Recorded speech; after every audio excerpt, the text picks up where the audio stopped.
In this video, I do an unboxing of Middara Wave 2 shipping. But before we get into today's video, just want to give a quick shout out to all of my lovely Patreon supporters. I love you guys so much. You make this channel what it is. And I want to share with you this past month's GGGGs.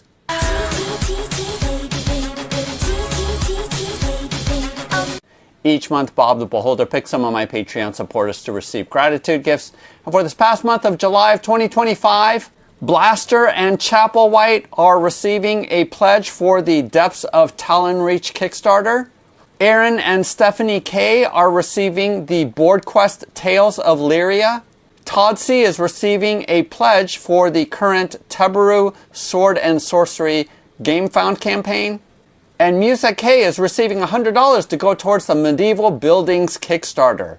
Go ahead and use the link below to go to my Patreon page where you can find out about this month's gratitude gifts. So I received this box of Middara, a game that I played over 5 years ago. I made a number of videos for Middara where I created a 3D board for the game, and I was one of the original Kickstarters for the first campaign that they had, which there wasn't a ton of us, but they did raise a successful amount of money. And then they had a second Kickstarter where they raised over $2 million just because of the success of so many of us who loved the game when it first came out.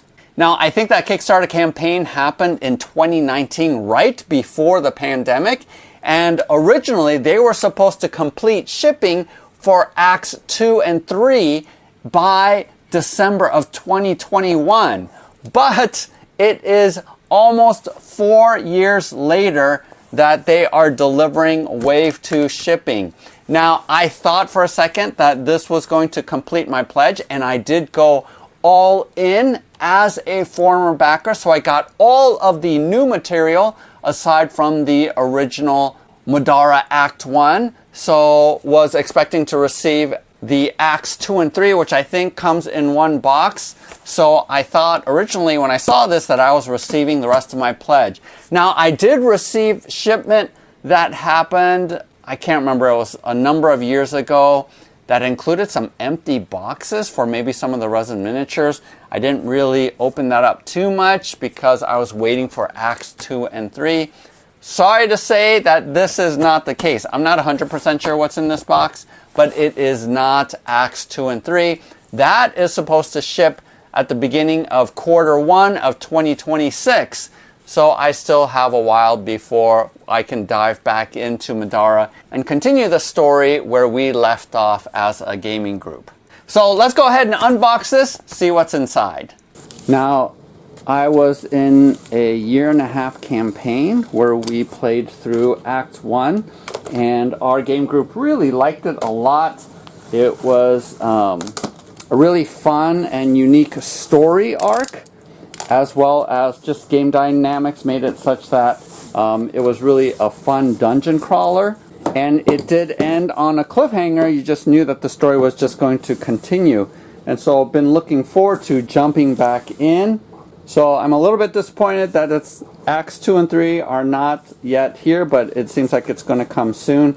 I was never really worried about whether or not they were going to fulfill, even though it was delayed by so many years, because I kept seeing them at Gen Con with new products and stuff like that. That wasn't an issue, but honestly I'd forgotten about it. So we'll check these out and open all of them up a little bit later. Like I mentioned, I painted up all of the miniatures from Act 1 and basically got the all-in. So these, wow, these are actually substantial boxes. So these are expansions, and I'm not 100% sure how it ties into the overall story, because the original, it was relatively linear how the story went. So I'm not sure how the side quests are going to tie in to the main story arc, whether or not these are just optional or how they're going to handle that. So we'll go ahead and wait and see. So this big box is a token upgrade pack. Are they just a bunch of miniatures? Alright, so let's go through this one by one. A bunch of these came off. Trail of a Princess, an Opportune Tip. This looks sort of like a side quest, maybe? How to use this content. Oh, okay, I see.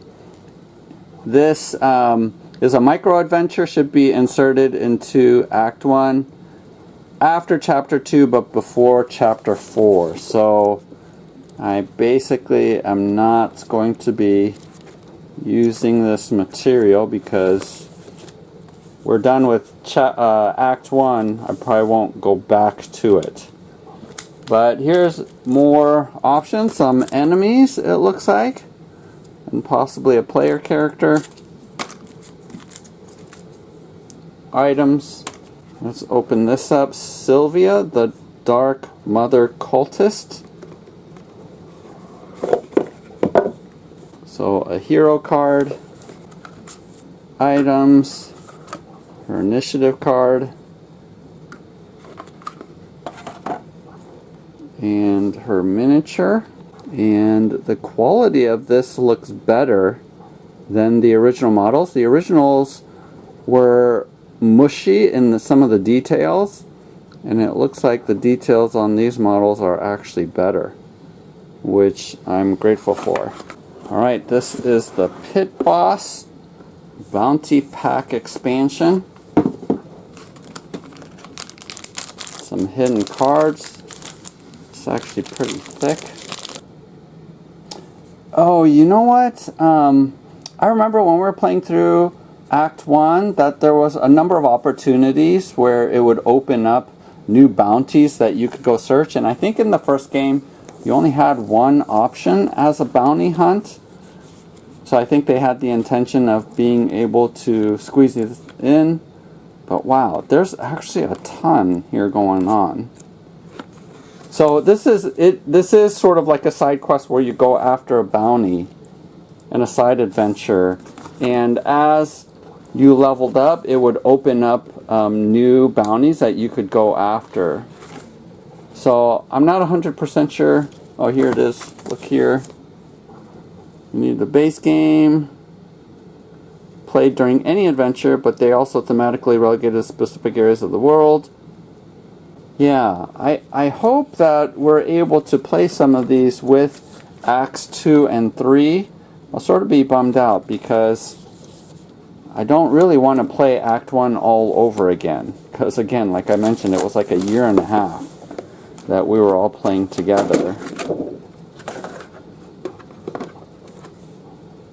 But if it's a different game group, I could be convinced to play again. Maybe, I don't know. But a ton of miniatures. Again, I think the quality of these are better than Wave 1.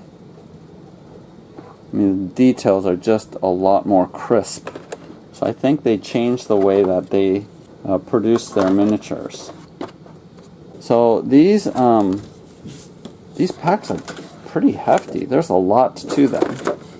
I've been ignoring all of their updates and stuff like that. I know some people were pissed off that it was delayed by so much.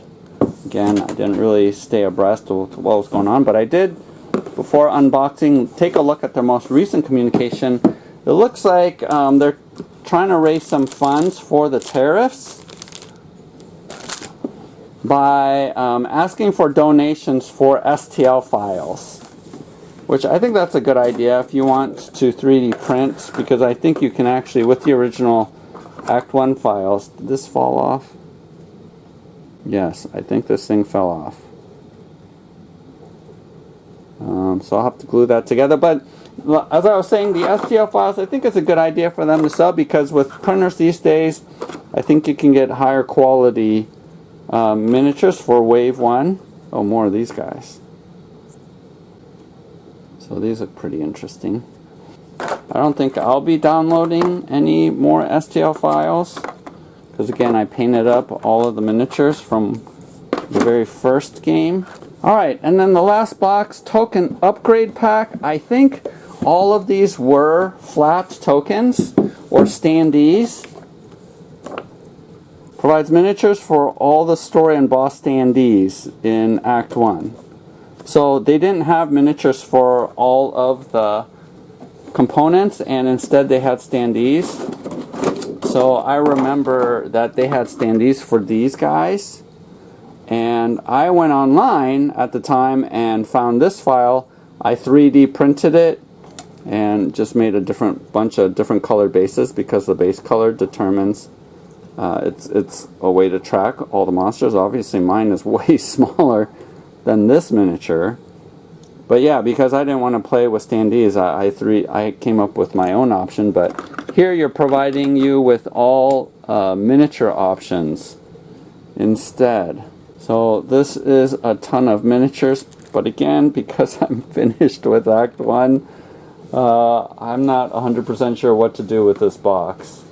But this is a cool set of miniatures, so who knows. Also, something that's happened since this came out, I know originally I came up with that video of how I created my 3D board, but now you have a ton of other options. If I were to do it all over again, I think I would use dungeon blocks to create my 3D board instead. So there you have it. Hopefully this video is helpful for you. Go ahead and hit the like button and subscribe, as I'll be coming out with more videos, especially once Acts 2 and 3 are finally delivered and I can pick up this game again. I am a little bit disappointed that all of this extra material only works with Act 1. I really hope that there is a way that it can be integrated into Acts 2 and 3, but who knows? It has been over 5 years since I completed Act 1, so maybe having all this extra material warrants replaying Act 1 all over again. But I will say that I am so invested in the storyline, which I remember of the main characters, that I sort of am impatient to find out what the rest of the story is like. So who knows? Maybe I can be convinced if I have a new group of friends who wants to play through it for the first time themselves, then I can be convinced to play it again. And then maybe I can also try out using my dungeon blocks to create all of the scenarios. So who knows? We'll wait and see. But stay tuned. Yeah, go ahead and subscribe if you haven't done so already. I really appreciate it. And have you played Middara? What are your thoughts on it? I really like the story a lot, and that kept me invested, as well as the relatively fun and simple gameplay and strategy that you had to employ. So make comments below about your thoughts. Otherwise, happy gaming. We'll see you next time.